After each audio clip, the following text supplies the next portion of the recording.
اب یہ والی کہانی یہیں تک کیوں روکی جاتی ہے؟ کوئی ایک مسلمان یہ کیوں نہیں پوچھتا کہ اماں ابا سے یا مولوی صاحب سے، پروفیسر سے یا اپنے بڑوں سے کہ یہ جنت اور دوزخ ہاتھ میں کیسے اٹھاتے ہیں؟ ایسا کیا معاملہ ہے جو ان کے ذہن میں، کون سی تصویر؟ آپ بتائیں، آپ کے ذہن میں کیا تصویر بنتی ہے کہ جنت اور دوزخ اٹھائی ہوئے چال لیں؟ کوئی خاص نہیں بنتی، وہی سمبولک ذہن چلا جاتا ہے کہ شاید کہ اس نے اصلی کوئی ایک علاقہ تیار کیا ہوگا، وہ جو قادیانیوں نے ربہ تیار کیا ہوا تھا، ادھر جنت ہوگی، اور دوسری طرف روڈ کے اس طرف دوزخ تیار کی ہوئی تھی اور ہر سینٹر میں کھڑا ہوتا ہے. یہ تو نہیں تصویر بنتی نا کسی کی.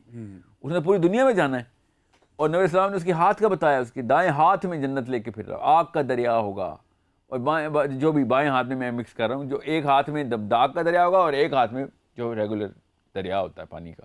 لوگ پانی کے دریا میں چھلانگ لگائیں گے پیاس بجھانے کو، آگ میں چلے جائیں گے، کیونکہ جنت یہ ہے نا. اور جو اس نے دوزخ دکھائی ہے آگ کا دریا، وہ اصل میں جنت ہے. تو آگ کا دریا حدیث ہے، ہاتھ میں کیسے آتا ہے؟ یہ بہت غور طلب بات ہے سمجھنے کے لیے. سمجھ لیں یہ سمبل ہے، تو پھر ہمیں دنیا میں کوئی جگہ پر الاٹ کرنی پڑے گی نا دوزخ اور جنت کے لیے. کہ یہ تو دجال کے لیے تو سمبل تھا، مگر اس نے دنیا میں کوئی بنائی تھی جگہ، تو سمبولک تو نہیں ہو سکتا ہے. کہیں نہ کہیں تو اس کو بنانی پڑے گی جنت اور دوزخ. اب اصل میں بھی وہ دائیں ہاتھ میں جنت اور بائیں ہاتھ میں دوزخ لے کے پھر رہا ہے. یہ اس لیے میں آپ کو بتا رہا ہوں، نوح علیہ السلام نے پوری دنیا کے جانور اکٹھے کیے ہیں.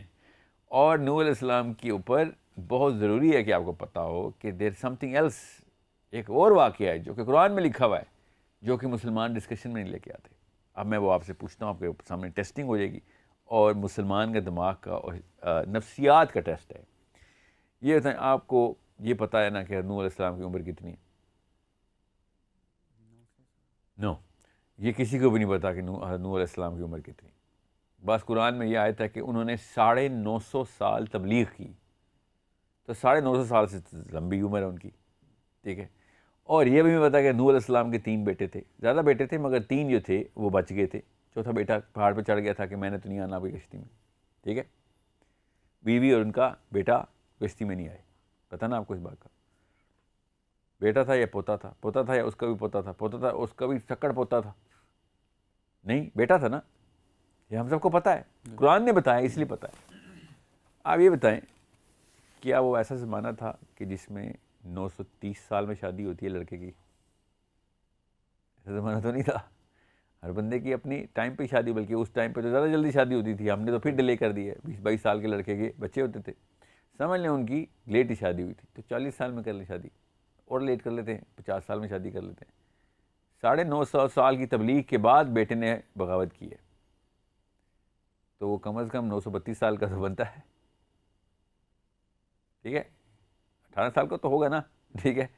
اور اگر وہ 932 سال کا ہے تو اس کی کوئی شادی نہیں ہوئی ہوئی، اس کے کوئی بچے نہیں آگے سے.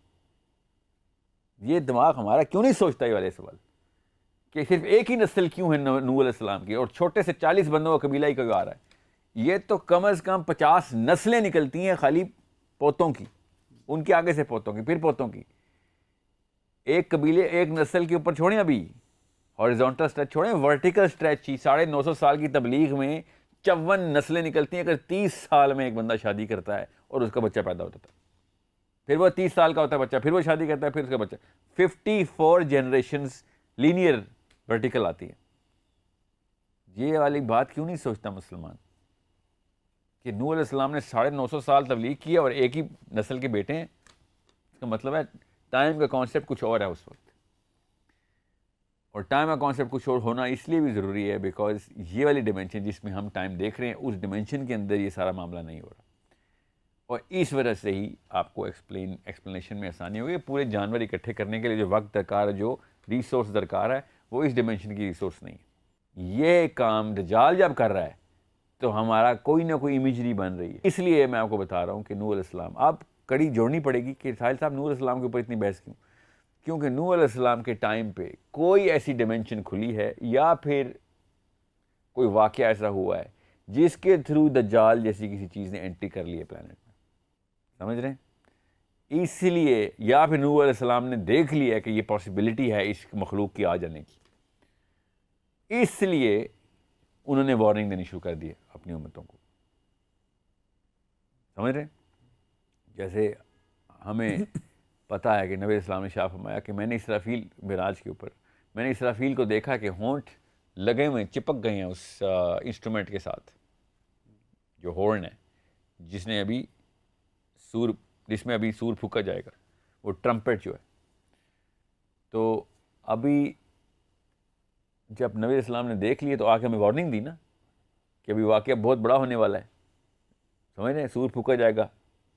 بالکل اس طریقے سے نوح علیہ السلام سے لے کے نبی اسلام تک یہ دجال کی وارننگ جو ہے نا یہ ہر نبی دے ہی جا رہے ہیں. اور اس لیے نوح علیہ السلام کے اوپر میرا اتنا فوکس ہوتا ہے بیکاز میرا نبی علیہ السلام نے مجھے ڈائریکشن دکھائی کہ نوح علیہ السلام سے وارننگ چلی آ رہی ہے، اور انجیل نے تفصیل بتا دی اور توریت نے تفصیل بتا دی. اس لیے کئی جگہوں کے اوپر میں نوح علیہ السلام کا ریفرنس دوں گا آپ کو. اب رہی بات سورہ کہف کی. سورہ کہف جو ہے نا پہلے تو اس ڈیمنشن کو، اس ریلم REALM ریلم کو سمجھ لیں، اس جہان کو سمجھ لیں جہاں پہ سارے واقعات ہو رہے ہیں. بیکاز دجال کا کوئی بھی واقعہ نارمل نہیں ہے. پہلا دن اس کا جو ہے نا وہ میرا اور آپ کا ایک دن 24 گھنٹے کا ہوتا ہے، اس کا 1 سال کا دن ہے. 1 سال کا دن کیسے کرتے ہیں دجال کا؟ اس کا مطلب ہے کوئی اور ہی جہان ہے جہاں سے ٹیکنالوجی آ رہی ہے. دنیا میں تو کوئی ایسی ٹیکنالوجی نہیں ہے جو ایک دن کو 1 سال کے اندر کھینچ سکے. کوئی ایسا کام تو نہیں ہے دنیا کے اندر. اس کرے کو 1 سال کو، 1 دن کو 1 سال کرنے کے لیے اس کا اپنے مدار کے اوپر گھومنا بند کرنا پڑے گا، تب 1 دن 1 سال کا ہو سکتا ہے. ٹھیک ہے، یہ تو ہمیں پتہ ہے اس بات کا کہ دنیا اپنے ہی مدار پہ گھوم رہی ہے، تب کہیں دن پلٹتا ہے نا، دن اور رات کا تسلسل ایسے چل رہا ہے. تو اگر 1 دن کو 1 سال تک کھینچنا ہو جو کہ دجال نے کھینچنا ہے تو وہ اس کرے کو روک لے گا یا اتنا سلو کر دے گا جتنا کہ ہمارے پاس مرکری ہے. مرکری کا 1 دن ہمارا 1 سال. وہ اتنا سلو گھومتا ہے اپنے مدار پہ کہ سورج کے سب سے قریب ہے وہ سیارہ اور آدھا فروزن ہے، برف ہے اس پہ. کیوں؟ کیونکہ وہ آدھا حصہ نظر سورج کی طرف آتا ہی نہیں. اور جب آدھا حصہ سورج کی طرف آتا نہیں ہے تو جو دوسرا حصہ سورج کی طرف رہتا ہے وہ پگھلا رہتا ہے ہر وقت.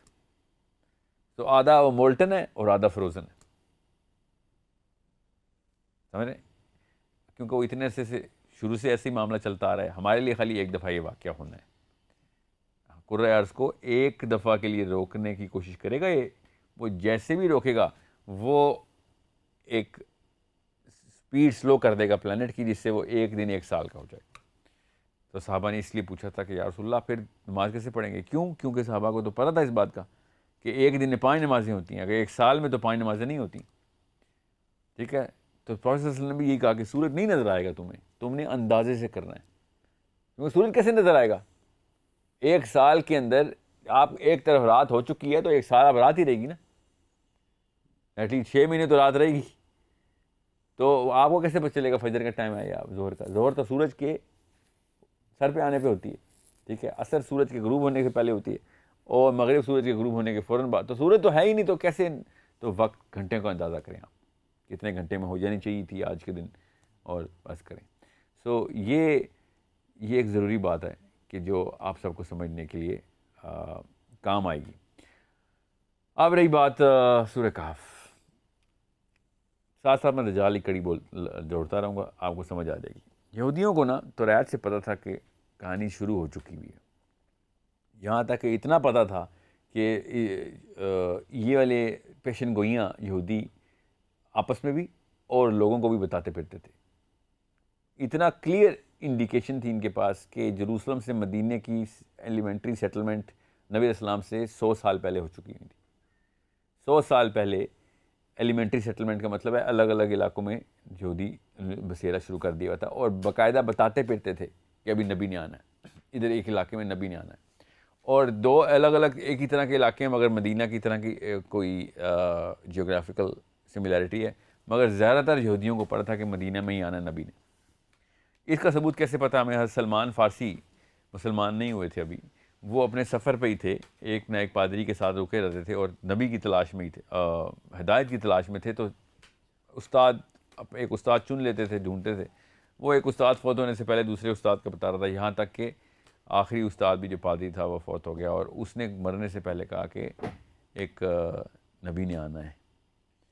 ٹھیک ہے، اور تم اس کا ویٹ کرو، اور میرے پاس اور تو کوئی نہیں بندہ، ایسا بندہ بچا جو حق کی اوپر قائم ہو، جو پادریوں کی، جو اصلی کرسچنس تھے. یہاں تک کہ خیر وہ رستے میں انہوں نے حضرت سلمان فارسی کے اوپر کوئی حملہ ہو گیا اور ان کو پکڑ لیا گیا، اور ایک قافلے نے ان کو غلام بنا کے بیچ دیا، اور وہ غلامی کے قافلے میں ہی، غلاموں کے قافلے میں ہی آ کے ایک یہودی نے خرید لیا اور مدینے میں ہی سیٹل تھے. اور حضرت سلمان فارسی بڑے خوش تھے کہ میں مدینے میں ہی سیٹل ہوں، ادھر ہی آنا ہے کسی نبی نے. اور وہ یہودی برملا یہ ذکر کرتا ہو رہا تھا کہ ہم اسی لیے یہاں پہ سیٹل ہوئے ہیں، کہ ٹائم ہوا ہوا ہے ایک نبی کے ادھر آنے کا، ہم وہی ڈھونڈ رہے ہیں، ہمارے مسایہ کے آنے. ابھی بھی وہی باتیں کرتا ہے نا. آج کا یہودی پادری بھی جو رہبا ہے وہ یہی کہتا ہے کہ ہمارا مسایہ مسیح نے بھی آنا ہے.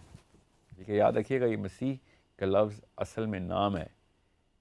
عیسیٰ ابن مریم کا نام بھی مسیح ہے، یاد رکھیے گا. دجال کا نام بھی مسیح ہے، یاد رکھیے گا. اور یہودی بھی مسیح کو ہی ویٹ کر رہے ہیں. یہ نام ایک ہی ہے، یہ بہت غور سے سمجھنے والی بات ہے، یہ بار بار ریپیٹ ہوگا. اب یہودیوں کو پتہ تھا کہ مدینہ میں ہی آنا ہے. اب ہجرت مدینہ نہیں ہوئی اگر ان کو پہلے سے پتہ تھا. حضرت سلمان فارسی پہلے سے ادھر موجود ہے. ابھی ہجرت مدینہ ہو رہی ہے، یہودیوں کو نہیں پتہ کہ ابھی مکہ سے نبی علیہ السلام نکل چکے ہوئے ہیں ادھر، کیونکہ مدینہ میں صرف 7 بن معاذ کے قبیلے کو اور 6 بندوں اور کو پتہ تھا کہ ہم نے سیٹلمنٹ کروانی ہے.